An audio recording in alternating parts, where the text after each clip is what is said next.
Hi guys! Yan, magluluto tayo ng aking brunch. Ito naman yung akin. Yan, ito yung plantain. Saging galing sa Africa. And egg. May spam po tayo dito. Guys, yung aking egg tips para masarap yung egg nyo. Nilagyan ko ng asin at saka soy sauce. Yan guys. Let's start to cook.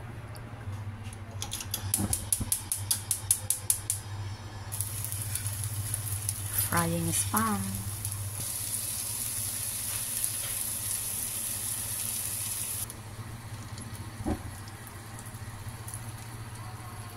Yan guys. Itlog. Ready na siya. Plantain. Ito na po yung saging.